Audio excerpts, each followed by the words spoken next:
श्रीकुलदेवी स्तोत्रम्। ॐ नमस्ते कुलदेवी कुलाराध्या कुलेश्वरी कुलसंरक्षणी माता कौलिकज्ञानप्रकाशिनी वन्दे श्रीकुलपूज्या कुलाम्बा कुलरक्षिणी वेदमाता जगन्माता लोकमाता हितैषिणी आदिशक्ति समुद्भूता त्वया हि सम्पूर्ण जगत् विश्ववन्द्यां महाघोरां त्राहि मां शरणागतं त्रैलोक्यहृदयं शोभे देवी त्वं परमेश्वरी भक्तानुग्रहकारिणी त्वं कुलदेवी नमोऽस्तुते महादेवप्रियं करी बालानां हितकारिणी कुलवृद्धिकरी माता त्राहि मां शरणागतं चिदग्रीमण्डलसम्भूता राज्यवैभवकारिणी प्रकटितां सुरेशानि वन्दे त्वां राजगौरवं त्वदीयकुले जातः त्वामेव शरणं गतः त्वद्वत्सलोऽहम् आद्ये त्वं रक्ष रक्षाधुना पुत्रं देहि धनं देहि साम्राज्यं प्रदेहि मे सर्वदास्माकं कुले भूयात् मङ्गलानुशासनम् कुलाष्टकमिदं पुण्यं नित्यं यः सुकृती पठेत् तस्य वृद्धिकुले जातः प्रसन्ना परमेश्वरी कुलदेवी स्तोत्रमिदं सुपुण्यं ललितं तथा अर्पयामि भवद्भक्त्या त्राहि मां शिवगेहिनी।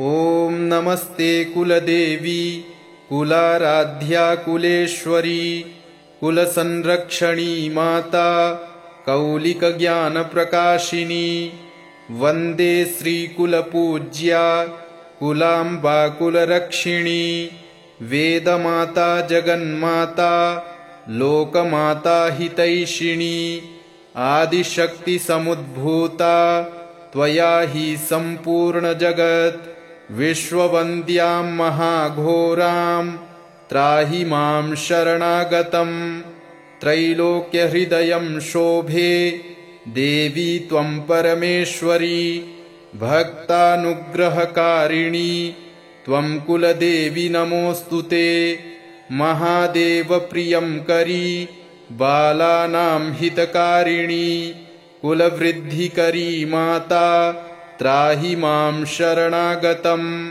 चिदग्रीमण्डलसम्भूता राज्यवैभवकारिणी प्रकटितां सुरेशानि वन्दे त्वां राजगौरवं त्वदीयकुले जातः त्वामेव शरणं गतः त्वद्वत्सलोऽहम् आद्ये त्वं रक्ष रक्षाधुना पुत्रं देहि धनं देहि साम्राज्यं प्रदेहि मे सर्वदास्माकं कुले भूयात् मङ्गलानुशासनम् कुलाष्टकमिदं पुण्यं नित्यं यः सुकृती पठेत् तस्य वृद्धिकुले जातः प्रसन्ना परमेश्वरी कुलदेवी स्तोत्रमिदं सुपुण्यं ललितं तथा अर्पयामि भवद्भक्त्या त्राहि मां शिवगेहिनी।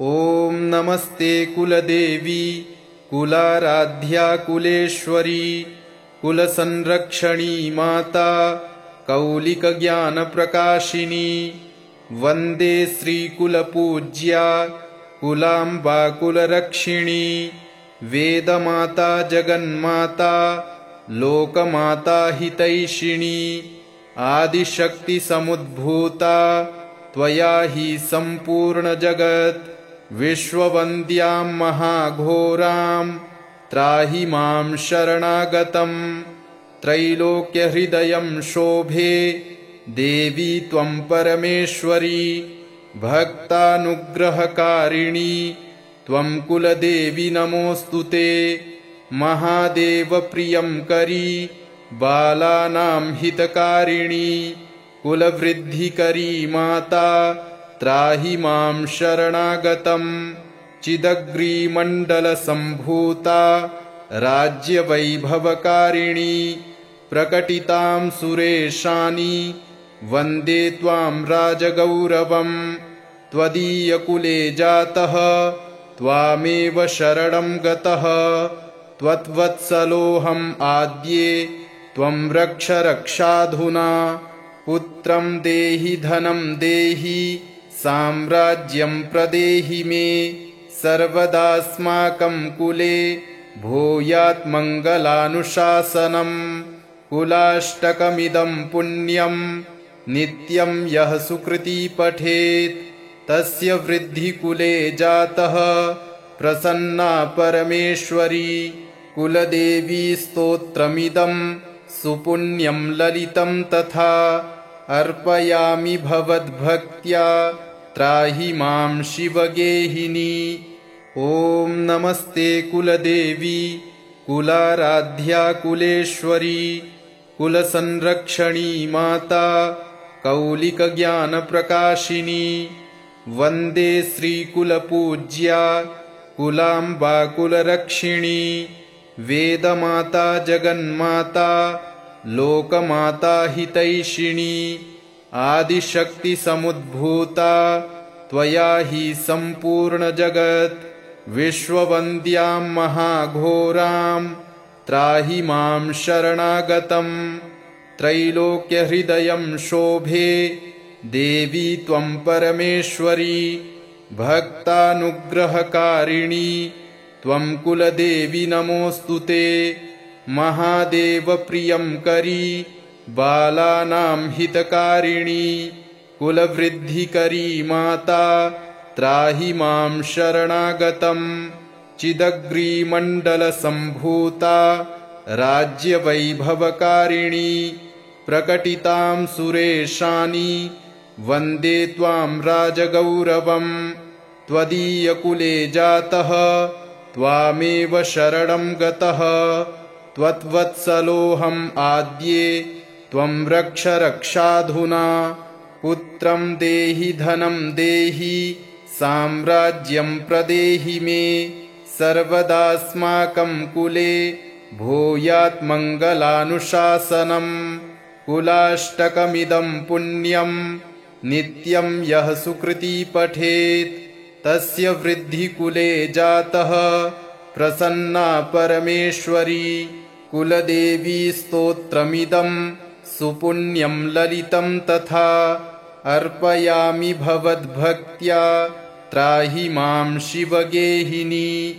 ॐ नमस्ते कुलदेवी कुलाराध्या कुलेश्वरी कुलसंरक्षणी माता कौलिकज्ञानप्रकाशिनी वन्दे श्रीकुलपूज्या कुलाम्बा कुलरक्षिणी वेदमाता जगन्माता लोकमाता हितैषिणी आदिशक्तिसमुद्भूता त्वया हि सम्पूर्णजगत् विश्ववन्द्यां महाघोरां त्राहि मां शरणागतं त्रैलोक्यहृदयं शोभे देवी त्वं परमेश्वरी भक्तानुग्रहकारिणी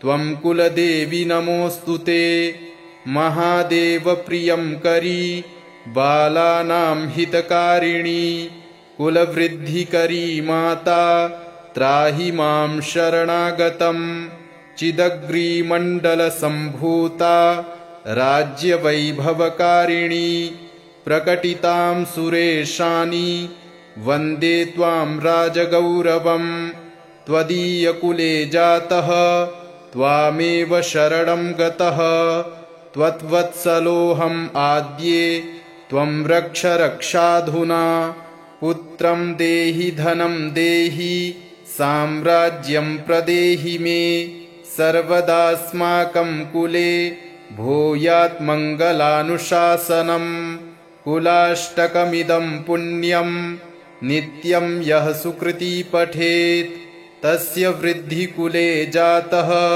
प्रसन्ना परमेश्वरी कुलदेवी स्तोत्रमिदं सुपुण्यं ललितं तथा अर्पयामि भवद्भक्त्या त्राहि मां शिवगेहिनी।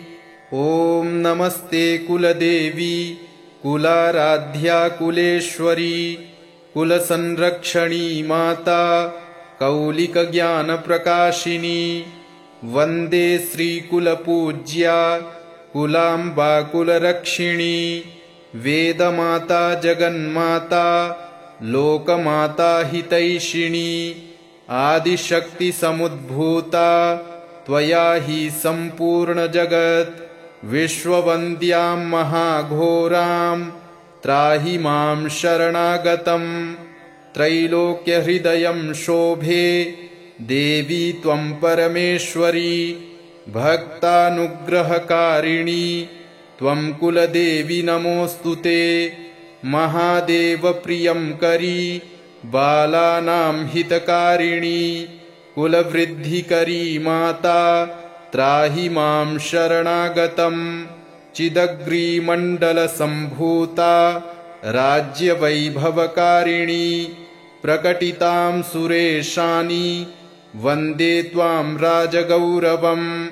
त्वदीयकुले जातः त्वामेव शरणं गतः। त्वद्वत्सलोऽहम् आद्ये त्वं रक्ष रक्षाधुना।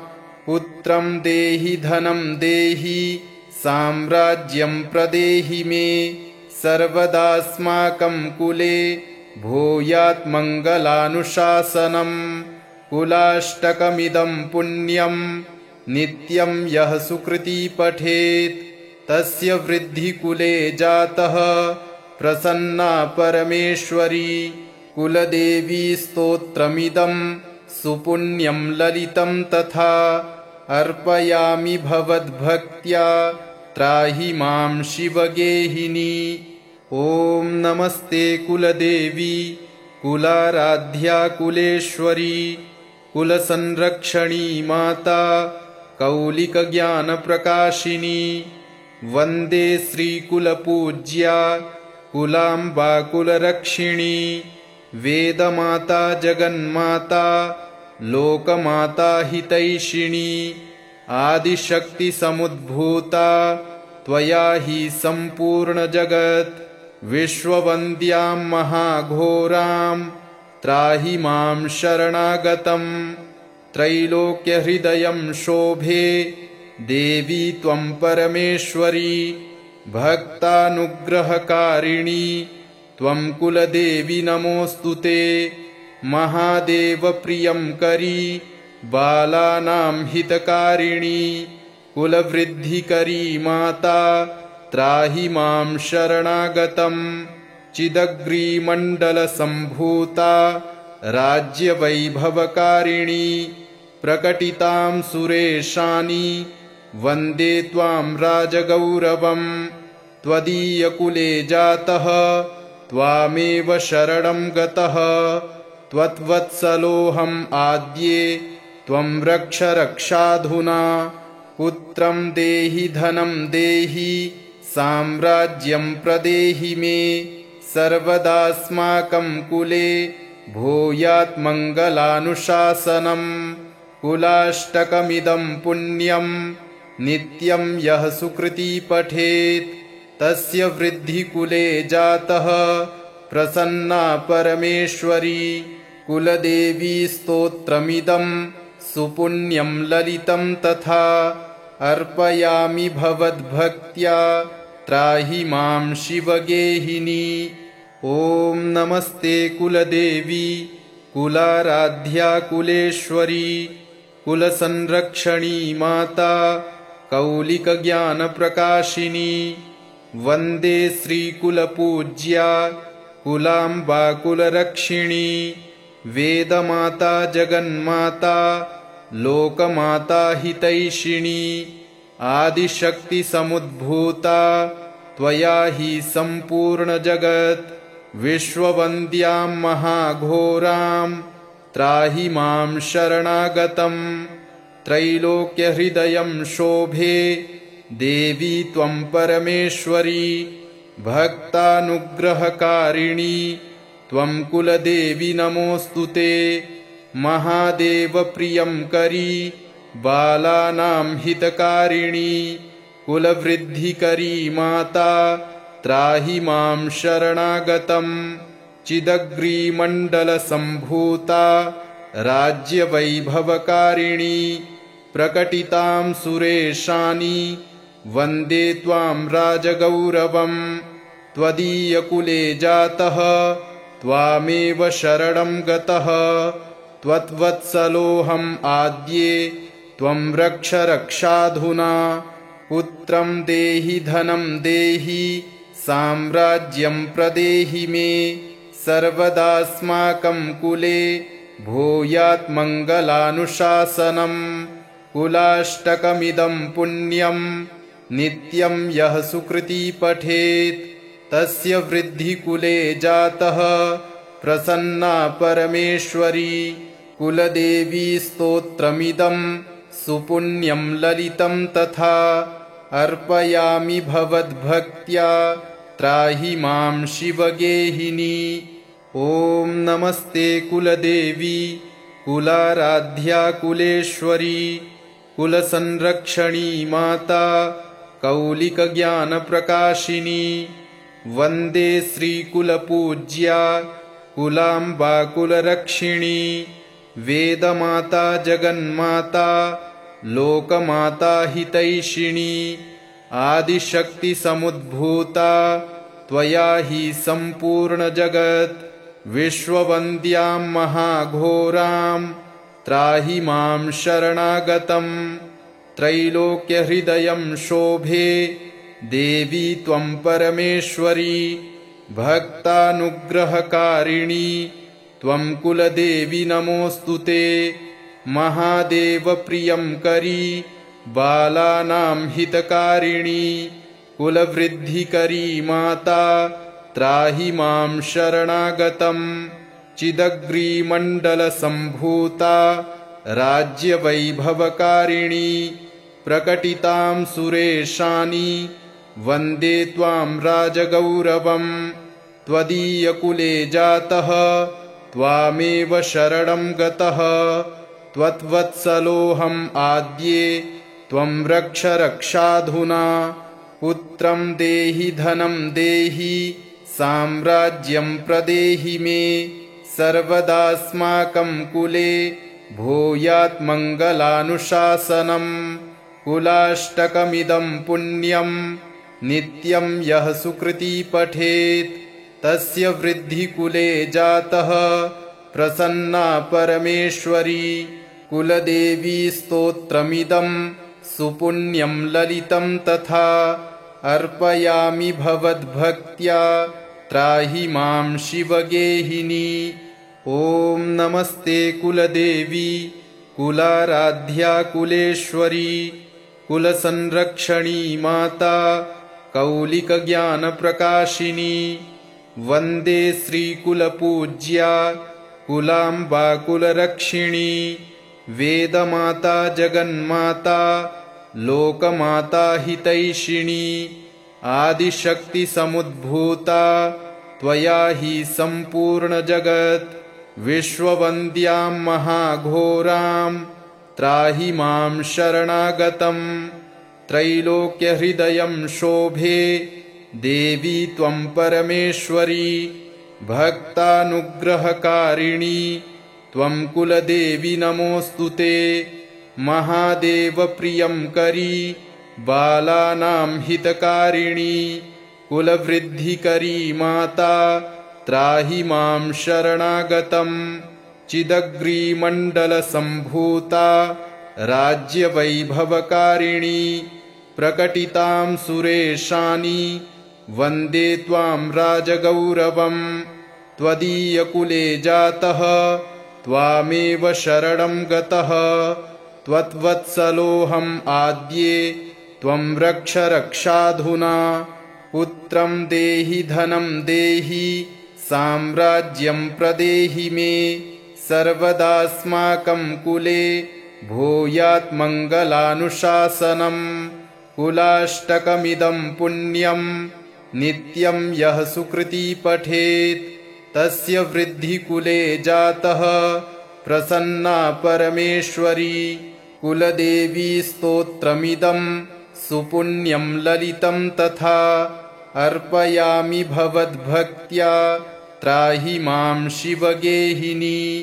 ॐ नमस्ते कुलदेवी कुलाराध्या कुलेश्वरी कुलसंरक्षणी माता कौलिकज्ञानप्रकाशिनी वन्दे श्रीकुलपूज्या कुलाम्बा कुलरक्षिणी वेदमाता जगन्माता लोकमाता हितैषिणी आदिशक्तिसमुद्भूता त्वया हि सम्पूर्णजगत् विश्ववन्द्यां महाघोरां त्राहि मां शरणागतम् त्रैलोक्यहृदयं शोभे देवी त्वं परमेश्वरी भक्तानुग्रहकारिणी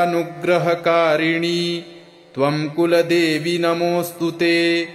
महादेवप्रियंकरी बालानां हितकारिणी कुलवृद्धिकरी माता त्राहि मां शरणागतम् चिदग्रीमण्डलसम्भूता राज्यवैभवकारिणी प्रकटितां सुरेशानी वन्दे त्वां राजगौरवम् त्वदीयकुले जातः त्वामेव शरणं गतः त्वद्वत्सलोऽहम् आद्ये त्वं रक्ष रक्षाधुना पुत्रं देहि धनं देहि साम्राज्यं प्रदेहि मे सर्वदास्माकं कुले भूयात् मङ्गलानुशासनम् कुलाष्टकमिदं पुण्यं नित्यं यः सुकृती पठेत् तस्य वृद्धिकुले जातः प्रसन्ना परमेश्वरी